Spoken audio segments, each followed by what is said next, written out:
ஆண்டுடைய பரிசுத்த நாமத்துக்கு ஸ்தோத்திரம்.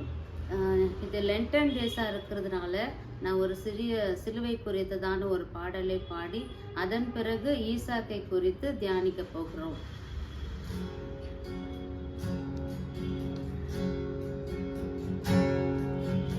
அவர் ரத்தம் என் பாவம் கழுவிடும், அவர் கண்ணீர் என்னை மெருகேற்றிடும். அவர் ரத்தம் என் பாவம் கழுவிடும், அவர் கண்ணீர் என்னை மெருகேற்றிடும். கலங்கரை விளக்காக ஒளி வீசுவேன், கலங்குவோரை அவர் மந்தை சேர்ப்பேன். கலங்கரை விளக்காக ஒளி வீசுவேன், கலங்குவோரை அவர் மந்தை சேர்ப்பேன்.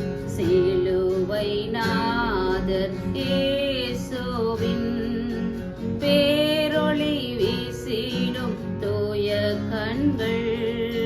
சிலுவை நாதர் இயேசுவின் பேரொளி வீசிடும் தூய கண்கள். என்னை நோக்கி பார்க்கின்றன, தம் காயங்களையும் பார்க்கின்றன. என்னை நோக்கி பார்க்கின்றன, தம் காயங்களையும் பார்க்கின்றன.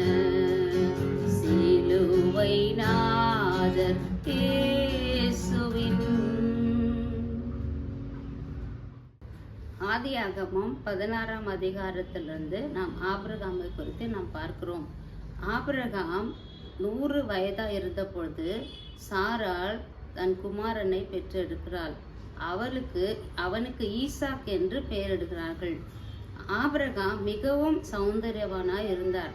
மிகவும் வசதி நிறைந்த ஒரு குடும்பம், ஆசீர்வாதமான ஒரு குடும்பமாய் ஆபிரகாம் இருந்தார். நேற்று தினத்துல பேசின போது நம்ம கேட்டோம் ஆபிரகாமை குறித்து. இதனால ஆபிரகாமுடைய குமாரன் ஈசாக்கு 100 வயது வரைக்கும் காத்திருந்து ஒரு குமாரனை பெற்றெடுக்கும் பொழுது மிகவும் சந்தோஷம், மிகவும் சமாதானமா இருந்தார் ஆபிரகாம். அப்போ நம்ம பார்க்கும்போது ஆபிரகாம் மிகவும் ஈசாக்கை நேசித்திருந்திருக்க கூடும். ஈசாக்கு பெரிய சௌந்தரியமான குடும்பத்துல பிறந்தார். ஆஸ்தி நிறைந்த ஒரு குடும்பத்துல ஈசாக்கு பிறந்தார். ஆனாலும் ஈசாக்கு ஆபிரகாம் பின்பற்றின தேவனை மாத்திரம் ஈசாக்கு பின்பற்றினார். ஆபிரகாம் எப்படியெல்லாம் வாழ்ந்தாரோ, எப்படியெல்லாம் அவருடைய நடை பயணம் இருந்ததோ, அதே போல ஈசாக்கும் பின்பற்றி தன் தகப்பனை போல நடந்து வந்தார். இப்படியே இருக்கும் பொழுது ஆபிரகாம் ஈசாக்கு அதிகமா நேசித்திருந்திருக்க கூடும். காரணம், 100 வயதுல ஒரு குழந்தை பெற்றெடுத்து எவ்வளோ பெரிய சந்தோஷம், சமாதானம். அந்த ஒரே பிள்ளைக்காக தன் உயிரையே கொடுக்க தீர்மானித்திருந்திருக்க கூடும். ஆனா இந்த சமயத்துல தான் ஆண்டவர் ஆபிரகாமை சோதிக்கிறாரு. அது 22ஆம் அதிகாரம் 1-2 வசனம். அங்க பார்க்கும்போது தேவன் ஆபிரகாமை சோதிக்கிறார். என்ன என்று பார்க்கும்பொழுது, உன் ஏகசுதனாகிய உங்க மகனை எனக்கு பலி செலுத்து அப்படின்னு சொல்லிட்டு ஆண்டவர் சொல்றாரு. இந்த 22ஆம் அதிகாரம் 1ஆம் வசனம் 2ஆம் வசனம் நம்ம பார்க்கும்போது, மோரியா தேசத்திற்கு போய் அந்த தேசத்துல நான் காண்பிக்கிற ஒரு மலையில உன் மகனை நீ தகன பலியா எனக்கு செலுத்தணும் அப்படின்னு சொல்றாரு. ஆபிரகாமுக்கு எப்படி இருந்திருப்பல்ல. ஆனாலும் ஆபிரகாமுடைய பெயரை விசுவாசத்தின் தகப்பன். அவர் விசுவாசத்தோடு கூட இருந்தார். தேவன் 100 வயது எனக்கு ஒரு ஆண் பிள்ளை கொடுத்தார். இப்ப அவர் கேட்கிறாரு, அதை நான் நிச்சயமா செய்வேன் என்று சொல்லி ஆண்டவர் சொன்னபடியே ஈசாக்கை அழைத்து கொண்டு தன் வேலைக்காரரோடு கடந்து போறார். அவங்க மனைவிக்கு ஆபிரகாம் சொல்றதில்ல, இந்த வார்த்தையை சொல்றதே இல்ல. ஈசாக்குக்கும் தெரியாது. ஈசாக்கு, வேலைக்காரன் எல்லாரும் கடந்து போறாங்க. 3 நாள் பயணம். ஈசாக்கு ஆபிரகாம் கூட நடந்து போறாரு. போயிட்டே இருக்கும் பொழுது விறகு இருக்குது, கத்தி இருக்குது, நெருப்பு இருக்குது. ஈசாக்கு யோசித்து பார்க்கறாரு, எல்லாமே இருக்குது, பலி செலுத்த ஆடு இல்ல அப்படின்னு சொல்லி யோசித்து ஆபிரகாமை பார்த்து ஈசாக்கு சொல்றாரு, அவங்க அப்பா பார்த்து சொல்றாரு, எல்லாமே இருக்குது ஆனா பலி செலுத்த ஆடு இல்லையே அப்படின்னு சொல்லிட்டு ஆபிரகாம் கிட்ட ஈசாக்கு கேக்குறாரு. ஆபிரகாம் உள்ளம் எப்படி துடிச்சிருப்பல்ல, என்ன யோசித்து இருப்பார். ஆனாலும் விசுவாசத்தோடு கூட நடந்து போறாங்க. அப்ப ஈசாக்கு பதில் சொல்றாரா, ஆபிரகாம், இதை கர்த்தர் பார்த்து கொள்வார். ஒரே ஒரு வார்த்தை சொல்லிறார். அதோட ஈசாக்கு ஒரு வார்த்தையும் அப்பா கிட்ட பேசவே இல்லை. இந்த காலத்துல பிள்ளைங்களை நம்ம பார்க்கும்பொழுது எத்தனையோ கேள்விங்க கேட்டுறாங்க இல்ல, நமக்கு பதில் சொல்ல முடியாத அளவுக்கு கேள்வி கேட்டுறாங்க. ஆனாலும் ஈசாக்கு ரொம்ப பொறுமையோடு அமைதியோட தன் தகப்பனோடு கூட 3 நாள் பயணமா நடந்தே போறாங்க. அப்புறம் அந்த மலைக்கு கீழே போயிட்டு ஆபிரகாம் சொல்றாரு, இந்த வேலைக்காரெல்லாம் நீங்க இங்கே இருங்க, நானும் என் பிள்ளையாண்டான போய் தொழுது விட்டு மறுபடியும் திரும்பி வருவோம் என்று சொல்லி விசுவாச வார்த்தையை நம்ம பார்க்கிறோம். நாங்க திரும்பி வருவோம், நான் வருவேன்னு சொல்லல, நாங்க திரும்பி வருவோம்னு சொல்லிட்டு ஆபிரகாம் சொல்றாரு. ஆனா ஈசாக்கு அமைதலா கடந்து போறாரு. ஈசாக்கு மேல ஒரு வசனத்தை நம்ம பார்க்கிறோம். அது அதிகாரம் 22 அதிகாரம். அதுக்கப்புறம் பார்க்கும்போது ஈசாக்கு மேல தான் அந்த கட்டையெல்லாம் கட்டி ஈசாக்கு மேல வைக்கிறாரு ஆபிரகாம். ஈசாக்கு அந்த கட்டையை சுமந்துன்னு மேல மலைக்கு மேல போறாங்க. மலைக்கு மேல போன உடனே அந்த கட்டையெல்லாம் அடுக்கிறாரு, எல்லாம் ரெடி பண்றாரு ஆபிரகாம். ரெடி பண்ணும்பொழுதும் ஈசாக்கு அமைதியா நின்று பார்த்துனே இருக்கிறாரு. ஆடு எங்க உள்ளத்துல அப்படி ஒரு யோசனை இருந்திருக்கும் இல்லைங்களா, ஆடு எங்க அதே யோசனையா இருந்திருக்கும்.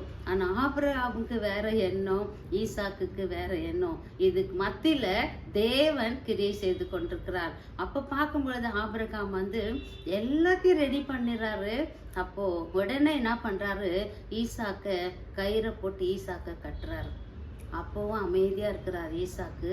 அவனை கட்டி அந்த வெறுக்கு மேல அந்த பலிப்பிடத்து மேல ஈசாக்க கடத்துறாரு, தூக்கி ஈசாக்க மேல கடத்துறாரு.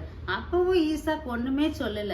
வேற எந்த பிள்ளைங்கள குதிச்சு ஓடி என் அப்பா இது மேல கடத்துறாரு அப்படின்னு சொல்லி ஓடி போயிருந்திருக்க கூடும். ஆனா ஈசாக்கு கூட அந்த விசுவாசம் இருந்திருக்கும். அப்போ ஈசாக்கு ஒண்ணுமே பேசல, அமைதியா கண்ண மூடின்னு படுத்துட்டாரு. அப்போ ஆபிரகாம் கத்தி எடுக்கும்போது தேவதூதன், ஆபிரகாமே உன் பிள்ளையன்ற மேல உன் கத்தியை போடாத அப்படின்னு சொல்றாரு. அப்போ உடனே கீழ்ப்படிஞ்சு ஒரு ஆடு அந்த புதர்ல இருக்குது. குழந்தைய ஈசாக்க எடுத்துட்டாரு. அதுக்கப்புறம் ஆடு கிடைச்ச உடனே ஆடை பலியா செலுத்திட்டாரு. இதுல இருந்து நம்ம என்ன பாக்குறோம்னா, ஈசாக்கு எவ்வளவு பொறுமை, எவ்வளவு அமைதி.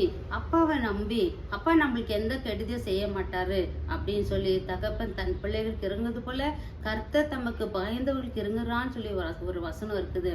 அது போல விசுவாசம், அப்பா எனக்கு ஒன்னும் செய்ய மாட்டாரு, என்ன செஞ்சாலும் நன்மையா இருக்கும் அப்படின்னு சொல்லி அந்த விசுவாசத்தோடு கூட அந்த பலிபீடத்தின் மேல ஈசாக்கு படுத்திருந்தான்.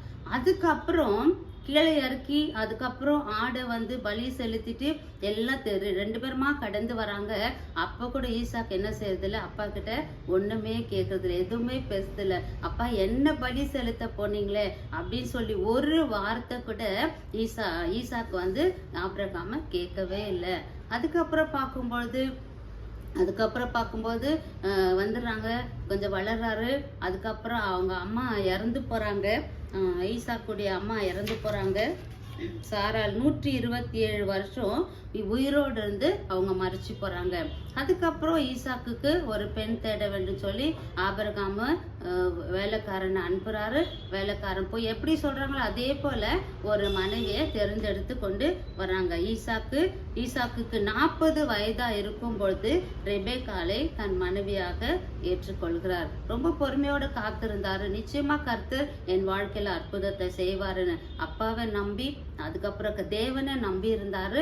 அதே போல எலியேசர் ஒரு மகளை கொண்டு வந்தாரு, அவளை மனைவியாக ஏற்றுக்கொண்டு அதுக்கப்புறம் அவருடைய தாயினுடைய துக்கம் மாறி அவர் சந்தோஷமா இருந்தாருன்னு சொல்லி பார்க்கிறோம். ஈசாக்கை குறித்து நம்ம பார்க்கும்போது ஈசாக்கு மிகவும் தேவனுக்கு பயந்த ஒரு மகன். ஈசாக்கு எலியேசர் வந்து ரெபேக்கா வீட்டுன்னு வரும்பொழுது அவர் தியானம் பண்றதுக்காக வேண்டி சாயங்கால வேலையில போறாராம். அது அவருடைய பழக்கமா இருந்தது. தினந்தோறும் ஆண்டவரை தேடுகிற ஒரு மனிதன், தினந்தோறும் தியானம் பண்ணுகிற ஒரு மனிதன், கர்த்தரை தேடுகிற மனிதர் ஒரு பொழுதும் வெட்கப்பட்டு போனதில்ல. எப்படி ஆபிரகாம் தேவனை விசுவாசித்தாரோ அதே போல ஈசாக்கு கொஞ்சம் கூட தவறில்லாதபடிக்கு ஈசாக்கு கூட தேவனை ஆராதித்து தேவனை நம்பி விசுவாசத்தோடு கூட வாழ்ந்த ஒரு மகன், ஒரு ஜெப வீரனாய் இருந்தார் ஈசாக்கு. கர்த்தருக்கு பயந்து நடந்தார். அதே போல செல்வந்தர் குடும்பத்துல அவர் பிறந்திருந்தாலும் தேவனை ஒரு நாள் அவர் மறக்கவே இல்லை. தேவனோடு கூட அவர் சஞ்சரித்து கொண்டிருந்தார். தேவனோடு கூட ஒரு உறவு வைத்து கொண்டிருந்தார். அதே போலதான் ஈசாக்கு கூட அப்படிப்பட்ட ஒரு வாழ்க்கை வாழ்ந்து கொண்டிருந்தார். எவ்வளோ இன்னைக்கு நிறைய பணம் இருக்கும் பொழுது, வசதி இருக்கும் பொழுது ஆண்டவரை மறந்து போறோம். ஆனா ஈசாக்கு அப்படி இல்லவே இல்லை. பெரிய செல்வந்தர் குடும்பத்துல தான் இருந்தாரு. ஆனாலும் அந்த தியான நேரம், அந்த ஜெபிக்கிற நேரம், அந்த ஆண்டவரோடு கூட அந்த இருக்கிற உறவு ஒரு நாள் துண்டிக்கப்படல, ஒரு நாளும் குறைவுபட்டு போகவே இல்லை. இந்த லெந்து நாட்களில நம்ம பாக்குறோம், நிறைய பேர் என்ன பண்ணுவாங்க, தீர்மானிக்குவாங்க, இந்த லென்டேஸ்ல நான் வந்து அதிகமா வேதம் வாசிக்கிறேன், நான் ஜெபிக்கிறேன். இந்த 40 நாள் மட்டுமா? இல்ல, தொடர்ந்து ஈசாக்கை போல தன் சின்ன வயதுல இருந்து கடைசி வரையிலும் கூட அவர் ஆண்டவரோடு இருந்தார். அதே போல இப்ப தீர்மானிக்கிற இந்த 40 நாள் இல்ல, தொடர்ந்து இந்த காரியங்கள் நம்ம இந்த லென்டேஸ்ல நம்ம தீர்மானிக்கும் பொழுது அதை தொடர்ந்து நம்ம செய்யறவங்களா காணப்படணும். இன்னும் அதிகமா ஜெபத்துல இருக்கணும், இன்னும் அதிகமா நம்ம வேதத்தை தியானிக்கணும், வாசிக்கணும். முன்ன இருந்ததை காட்டிலும் இந்த 40 நாள் ஆரம்பம் ஆயிடுச்சு. இன்னில இருந்து நான் அதிகமா வேதத்தை வாசிக்க போறேன், நான் அதிகமா நான் ஜெபிக்க போறேன். எவ்வளோ குறிப்புங்க இருக்குது. நம்ம தேசத்துக்காக ஜெபிக்க வேண்டிய காரியங்கள் அநேகமா இருக்குது. ரட்சிக்கப்படாத பிள்ளைகளுக்காக நம்ம ஜெபிக்க கடமைப்பட்டிருக்கிறோம். நம்ம நேரங்களை வீணாய் கழிக்காத படிக்கு ஈசாக்கை போல ஒரு ஆசீர்வாதம் உள்ள ஒரு வாழ்க்கை, தேவனோடு ஒரு உறவாடுகிற ஒரு வாழ்க்கை, கர்த்தருக்கு பயப்படுற ஒரு வாழ்க்கை நாம் வாழ்ந்து காட்ட வேண்டும் என்று சொல்லி இந்த ஈசாக்கு சரித்திரத்திலிருந்து நாம் கற்றுக்கொள்கிறோம். இந்த லென்டன் டேஸ்ல நாம் அப்படியா நம் உறுதியோடு கூட நம்முடைய தீர்மானங்களை ஆண்டோடத்துல சொல்லி இன்னும் நம்ம அதிகமா நம்ம ஆண்டோட கிட்டி சேர கர்த்தர் நமக்கு உதவி செய்வார். இந்த கடைசி நாட்களில நாங்க வாழ்ந்து கொண்டிருக்கிறோம். அடுத்த நிமிஷம் நம்முடையதல்ல. கொடுக்கப்பட்டிருக்கிற இந்த கிருபை நாட்களை நாம் பயன்படுத்தி கொள்ள வேண்டும் என்று சொல்லி நான் கேட்டுக்கொள்கிறேன். கர்த்தருடைய பரிசுத்த நாமத்துக்கு ஸ்தோத்திரம். நல்ல பிதாவே, மை துதிக்கிறோம், மை ஸ்தோத்திரிக்கிறோம். ஆண்டவரே, இந்த வேளையில கூட அப்பா ஆண்டவரே ஈசாக்கை குறித்து நாங்க தியானித்த ஆண்டவரே, ஈசாக்கை போல ஆண்டவரே அப்படிப்பட்ட ஒரு உறவு உமக்கும் எங்களுக்கும் அப்படிப்பட்ட ஒரு உறவு வேண்டும் ஏசப்பா. ஜெப வல்லமையார், ஜெப வீரர்களாக நாங்க எழும்புன ஏசப்பா. அப்படிப்பட்ட கிருபைக்குள்ள எங்களை நடத்துங்க. இந்த ஈசாக்கிலிருந்து நாங்கள் கற்றுக்கொண்ட பாடத்துக்காக உம்மை நன்றியோடு உம்மை துதிக்கிறோம், உம்மை ஸ்தோத்திரிக்கிறோம். இயேசுவின் நாமத்துல ஜெபிக்கிறோம் பரிசுத்தமுள்ள நல்ல பிதாவே. ஆமென்.